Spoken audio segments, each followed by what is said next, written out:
here. Good morning everyone, my name is Ranalyn Asagpalo, your first reporter for today. So our topic is the major types of communication aids. Before we start, ano nga ba ang communication aid? The communication aids helps an individual to communicate more effectively with people around them. It is a public presentation suggests the appropriate selection of communication aids. Your strategy to present your speech or lecture will absolutely affect your audience and speech context. Presented below are the major types of communication aids that can be used for presentation: computer-based media, audiovisual media, low-tech media. And let's move the first types of communication aids, which is a computer-based media. Today, computer-based communication aids are the norm in most career speakers are expected to be skillful and comfortable in using PowerPoint or web-based alternatives to create and display communication aids. So, computer-based aids in a speech will physically isolate you from the audience with whom you are trying to establish rapport. You may feel really comfortable when you stand behind presentation equipment. However, this limits your nonverbal interaction with your audience. And sa panahon po natin ngayon, kung mapapansin natin, ang mga teacher ang kadalasang gumagawa ng ganitong klaseng presentation tulad ng PowerPoints, na kung saan ay mas napapabilis o mas napapadali ang kanilang trabaho. Not unlike noon, nung wala pang gaanong kateknolohiya, is gumagamit pa ang mga teacher ng mga Manila paper or pentel pen na kung saan mano-mano po nila itong sinusulat at napapatagal ang kanilang trabaho. At isa nga pang ginagamit nila is yung chalk at blackboard, na kung saan isusulat pa nila lahat ng lesson nila sa blackboard bago nila umpisahan yung lesson nila, na kung saan mas nade-delay yung lesson ng mga mag-aaral noon. Ang mga ganitong klaseng pamamaraan ay pinakamabisang paraan para magkipagkomunikasyon sa mga estudyante nila, at tayong mga estudyante is na a-apply din natin ito sa ating sarili, na kung saan ay nagagamit din natin ito. Tulad na lang ngayon na gumagamit din tayo ng computer at PowerPoint para lang mag-present at mag-report sa ating klase. Next is the use of computer may not be comfortable for some, especially if this equipment is not available to them because they don't have a personal computer, or it may not available in the workplace. So, karamihan sa atin ay walang sapat na pera o kakayahan para makabili ng personal computer o laptops, lalo na sa panahon natin ngayon ay may pandemya at wala pang binibigay na ayuda. So, ano ba ang dapat gawin kung wala tayong mga computer or laptops? Hindi ka na ba magre-report or magpe-present? It's a big no. Dapat gumawa tayo ng paraan. At pwede naman tayong gumawa ng PPT gamit ang sariling cellphone. And it is important if you can gain access to a computer ahead of time to practice and familiarize yourself with the necessary commands to make your slide run properly. It is also wise to be prepared for technical problems, which can happen even to very skillful computer user. On the day of your presentation, be sure to arrive early to test out the equipment before the event begins. So sabi dito, mahalagang ready o handa tayo sa araw ng ating report or presentation, lalo na kung isa itong malaking event. Kailangan ma-ensure natin ang setup ng ating mga gamit and ang ipepresent natin para sa magandang kakalabasan. And yun lang po yung report ko. Thank you, and next reporter. Hi everyone, I'm Angeline Arellano, your reporter for today. So, my topic for today is all about audiovisual media. Audiovisual media is a communication aid that was both a sound and a visual component. Audiovisual media is also a media intermediary, or the use of materials and absorption through sight and hearing, so as to establish conditions to enable the pupils acquire knowledge, skills, or attitudes.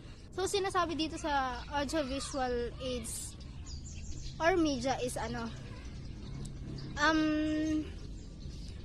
pag ginamit natin tong audiovisual media is mas maiintindihan ng estudyante yung i-elaborate mo sa kanya. Kunwari, syempre mas maiintindihan niya yung yung kunwari yung hayop. Pag may sinabi kang kunwari pusa, pag pinakita mo, pag sinabi mo lang siya na cat, pag mas matatandaan nila yun pag with pictures and kung meron din yung mga sounds nila, mas maintindihan nila yung hayop na yun kaysa sa isabihin mo lang sa kanila na pusa yung sinasabi mo. So pangalawa is advantages of audiovisual media. Yung advantage ng audiovisual media is clarity. Using this, mas maiintindihan talaga ng estudyante yung sinasabi mo. And kunyari din sa magpapadala ka ng message sa ibang bansa kasi dati wala namang mga true lang siya, writing, sulat ka ng ganyan, tapos using this audio visual mas makikita nila yung expression mo, yung kung galit ka ba, kung masaya ka ba na sinasabi yun, ganon. So yun lang po, next reporter na. Thank you. Hi guys, I'm RDS Lopez and I will here to discuss and continue the two other types of audio-visual media, wherein it is the speed and retention. First is speed. Today's communication is immediate. In the use of audio-visual media such as phones, videos, webcams, and face-to-face meeting, it defeats the written mode of communication, which may take several weeks or months before it takes its destination. Dito, one of the advantages of audiovisual media is speed, na kung saan we can communicate immediate. Tulad ngayon, with the use of audiovisual media, such as phones or videos and etc., mas napapadali yung communication natin sa isa't isa, or mas napapadali yung pag-deliver ng message and ideas na gusto natin. And because of that, it defeats the written form of communication, na kung saan yung written form na yun is ang haba ng duration bago mo makuha or bago makarating sa isang tao yung message or idea na gusto mong sabihin. Tulad ngayon, ay tulad dati, 'di ba? Ginagamit natin is email. We can send email para makipag-communicate through others, na kung saan ang tagal nito makarating, ang tagal marating nung message na yon sa taong pinaparatingan mo ng message, or ang tagal mong ma-receive yung message na gusto mong makuha. But ngayon, with the use of audio-visual communication, mas napapadali yun kasi meron na yung phones, meron na yung video calls, and other face-to-face meeting na kung saan mas nakakapag-communicate tayo immediate. Next advantages is retention. There seems of increase of message retention when audio and visual cues are combined. According to the United States Department of Labor in Ireland 2018, a mere 10% of information is retained when presented only orally, and only 35% of information is retained when presented only visually. But when audio and visual tools are combined to present a message or idea, 65% of the information is retained. Presentation software and video conferencing can be effective tools in meeting and lectures because your audience receive and processes the information more effectively than it would more traditional approaches. So sabi dito na yung retained is mas na-increase yung pagiging retention of message ng isang communication with the use of audio and visual or audio-visual media. Na kung saan sabi doon sa according to United States Department of Labor, na 10% lang yung information na nare-retain when we communicate orally, and only 35% when we communicate through visual or may visual effect tayong ginagamit, ganon. But nung nag-combine yung audio and visual at naging audio-visual media, mas napalaki yung percentage ng pagre-retain ng information sa isang message. Yung percentage na yon is pumapalo up to 65% na nare-retain yung information ng isang message. And we can use presentation software and video conferencing when we deliver the message. Kasi dito, yung audience mo, mas madali nilang nakukup or napaprocess yung information na dinidelivered mo. At dito, mas mariretain yung information na kailangan ng audience mo.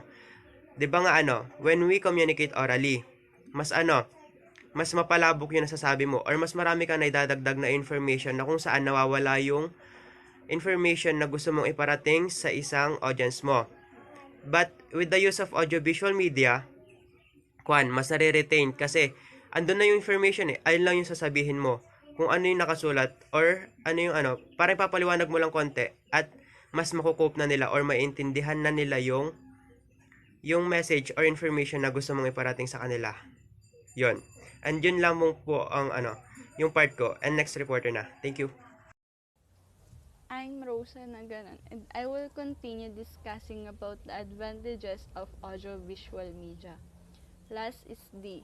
Videos, visual aids, and sound clips create a multimedia experience when they are added to your presentation. Using a variety of media, from MP3s to video footage to still image, slideshows, and online social media. In communication helps you become more engaging to your audience. Media, ang mga video, visual aids, at sound clips ay lumilikha ng isang karanasan sa multimedia kapag dinadagdag ang mga ito sa iyong presentation. Low-tech media. Sometimes, computer technology is not available in some speaking situations. In some instances, computer-based presentation aids are unnecessary or even counterproductive even if have ready access to technology. Still, in some cases, computer-based or audiovisual media may be accompanied by low-tech media to achieve a more effective communication. One of the advantages of low-tech media is that they are very predictable. You can project or anticipate their use with little interference. They are also inexpensive and are easy to use. However, they are prone to physical damage and are difficult to keep. You need to be careful in handling them. Kung minsan ang teknolohiya ng computer ay magagamit sa ilang sitwasyon sa pagsasalita.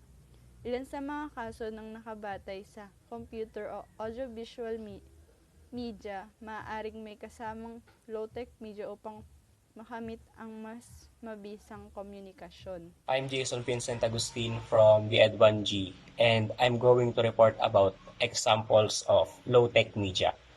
The first example is chalk or dry erase board. Most speakers use this medium when they were not able to prepare their communication aids.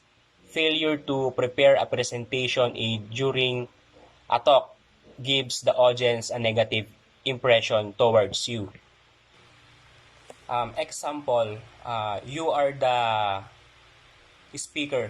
Halimbawa, nag-discuss ka. Tapos, meron kang hindi na ilagay na information dun sa ginawa mong visual aids. Yung chalk or dry erase board, magagamit mo ito para dun mo isulat yung mga gusto mo pang idagdag na information.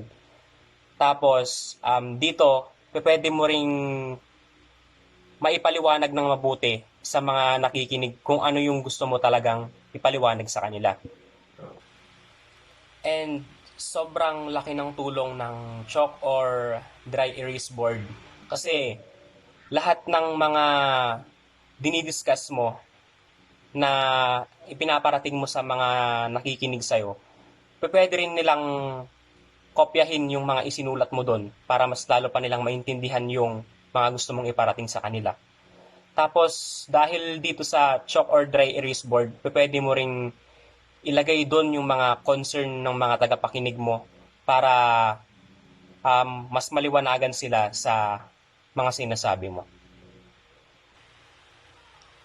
And the next example of low-tech media is flip chart. Flip chart is for briefing small groups. Flip charts are very useful. They are easily prepared and inexpensive.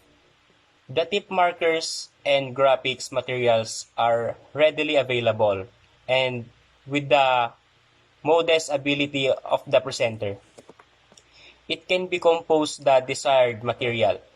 Flip charts help the speaker proceed through the material by providing the audience with something to look in addition to the speaker. And it can be prepared before or during the presentation.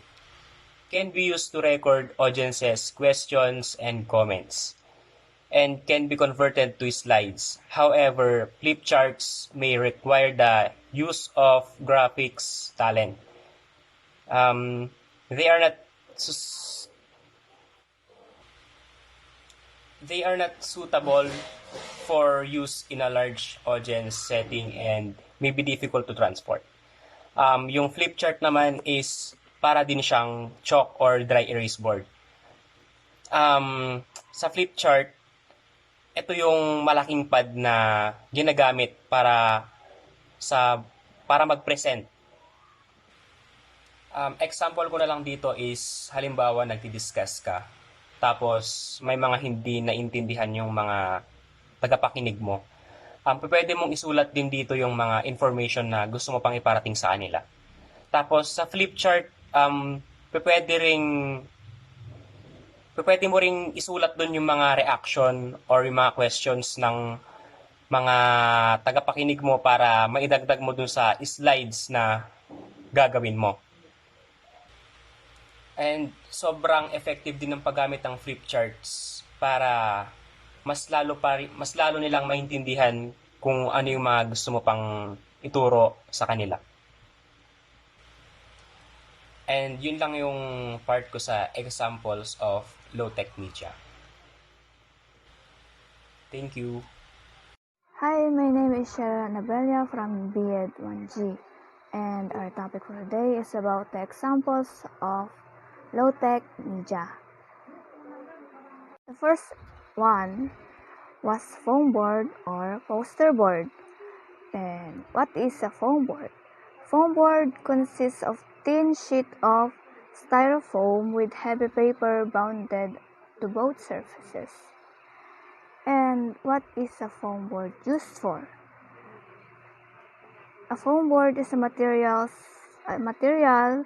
used for mounting of photographic prints as backing for picture, framing, or for making scale models and in painting. Because it's so lightweight, sturdy, and inexpensive, foam board is an incredibly versatile material. Below, find a few of its uses.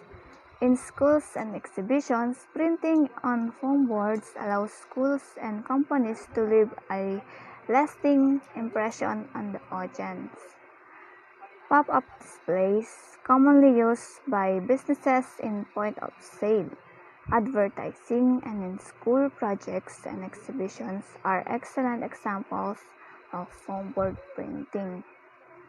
It works great because quality images can be printed on these boards. Ginagamit yan dahil mura, maganda, at matibay. Gamitin. Kung mapapansin natin, maraming ganito noon, lalo na nung elementary tayo. Maraming nakadikit sa dingding upang maaliw at mabigyang ganda or yung mabigyang design yung classroom.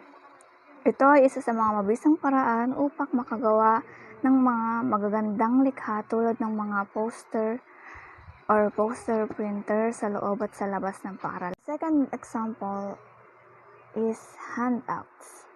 As with any presentation aid, handouts are not a substitute for a well-prepared speech. They are only appropriate for delivering information that audience members can take away using handouts. Requires a great deal of management if they are to contribute to your credibility as a speaker. Yung sa hands out naman, ito yung kaugalian natin na habang nakikinig sa speaker ay nagte-take down tayo ng notes para may mabalikan or reviewer tayo. At maganda ang pag-take down ng notes dahil habang nakikinig at nagsusulat tayo, mas pumapasok sa utak natin yung mga pinag-aral natin or yung tinitake nating lessons. Kailangan, pag handouts ka, kunin mo lang daw yung mga importanteng bagay or isama rin para madali lang sa atin yung pagsusulat at para di tayo mag-ahol sa oras magsulat. Habang ginagawa ang bagay na to, mas magiging active yung utak natin. Ito po yung part ko sa low-tech media. Thank you po sa pakikinig.